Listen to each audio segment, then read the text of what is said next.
235 years. By any standards, a fair measure of the longevity of an organization. Therefore, it would indeed be appropriate to say that the Madras Sappers, as an outfit, have truly stood the test of time. One really wonders, where did the Thambis draw their strength to participate in the building of empire in far-flung corners of the globe? Where did they get the resolve to liberate a nation and emerge victorious against the most formidable of foes? Ladies and gentlemen, the alma mater of this unique Thambi ethos is the Madras Engineer Group and Center at Bangalore.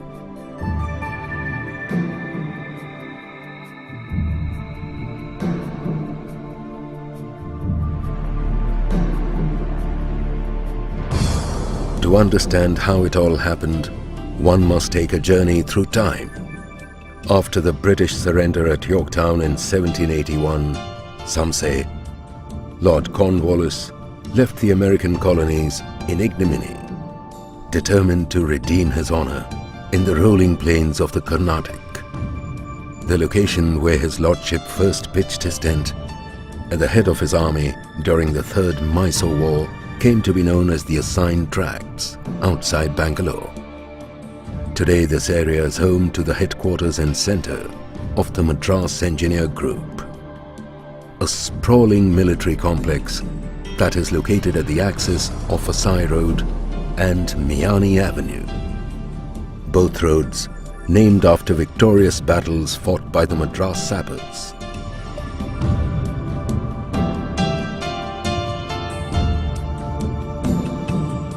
Dominating this military complex is Monkey House, the center headquarters and the office of the Commandant. This imposing two-story granite building, with its characteristic military bearing, was first occupied by Lieutenant Colonel E. Bradney, DSO, and ever since been maintained in mint condition for 81 years.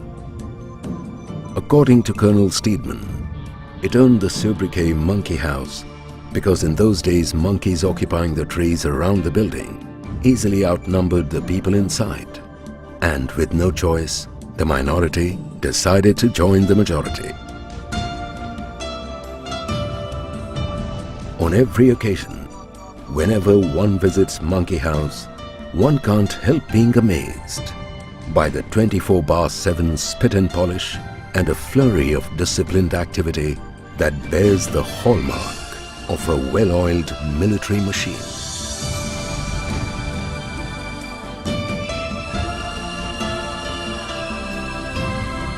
Northwest of the Monkey House and laid out by design is the center's pride and joy, the Govindaswamy Drill Square.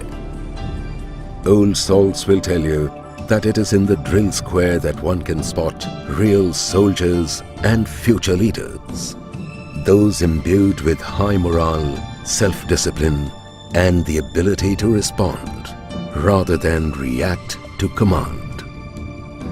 In September 1980, General O.P. Malhotra, the then Chief of Army Staff, was so impressed with the drill of the Madras Sappers that he ordered them to be included among the marching contingents of the Republic Day Parade. Till then, the exclusive preserve of the infantry. Being presented with this opportunity, the Thambis went hammer and tongs and won the Best Marching Contingent trophy 8 times. A feat unparalleled by any other outfit in the Indian Army. Credit to this sterling performance goes to the Ustad of all Ustads, Subedar Major and Honorary Captain R. Govindaswamy.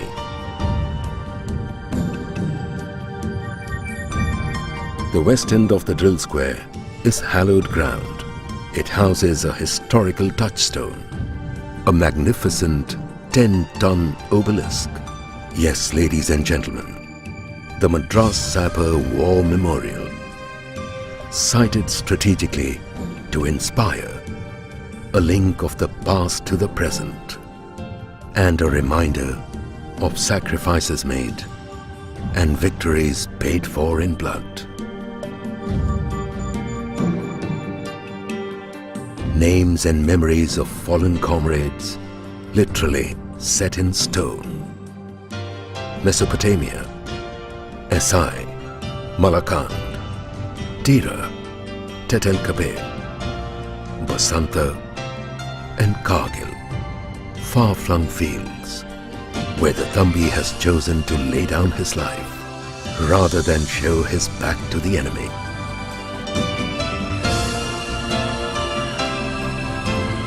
Sir Donald Coleman Bailey, while playing with his Meccano set, developed the Bailey Bridge in 1941. In less than a year, the Thambis were laying Bailey bridges in 3 continents.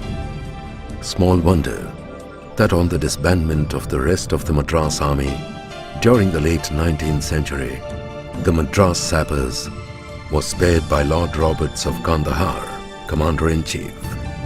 He said, "Leave them alone. They're a bunch of useful men."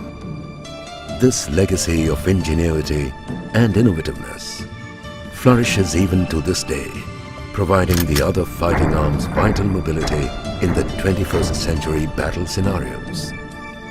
Athletics to aquatics, boxing to bodybuilding, canoeing to kayaking, football, handball and basketball. The Thambis have excelled in all, winning medals in every sports, without exception. The roll of honor includes Olympians, Asian and Commonwealth Gamers, and Arjuna awardees. Long before teamwork and leading from the front became corporate buzzwords, the Madras Sappers were quietly practicing these time-honored tenets in the field. Practices that were not confined to fellow human beings, but for the welfare of animals as well.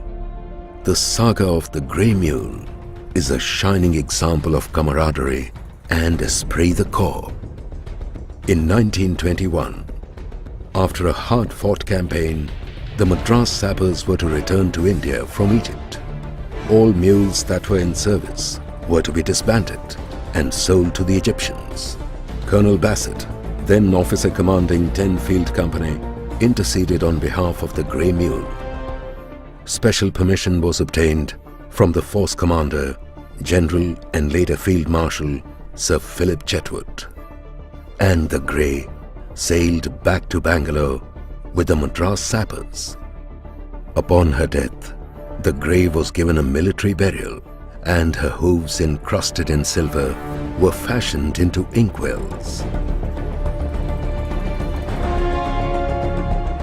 In 1962, the far-sighted Brigadier A.L. Kocher ordered his pounding heart to calm down and on behalf of the centre signed the deed of purchase, uttering the prophetic words, "I hope I'm doing the right thing."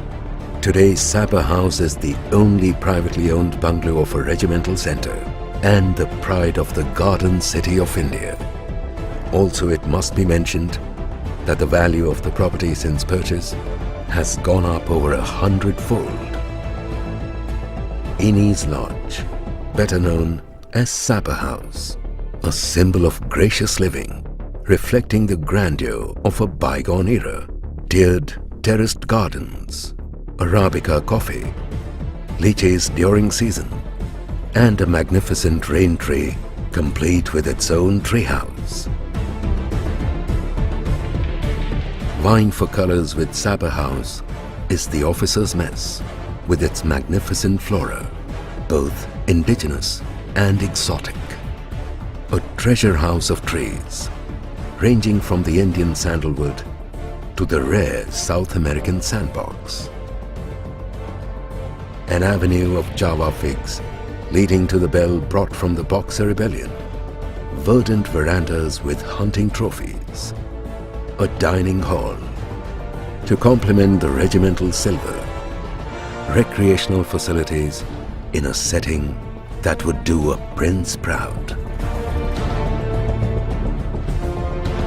235 years. Uncommon valor. and uncompromising spirit depicted across 3 continents, from Assai to Abyssinia, Jammu and Kashmir to Japan, and from Burma to Basanta. The Thambi ethos has left its unique and indelible impression on the sands of time, one that has the inherent ability to draw the strength, sustenance, and character from 2 centuries of achievements. A unique esprit de corps that is an amalgamation of, how shall we say, old ideals, new ideas.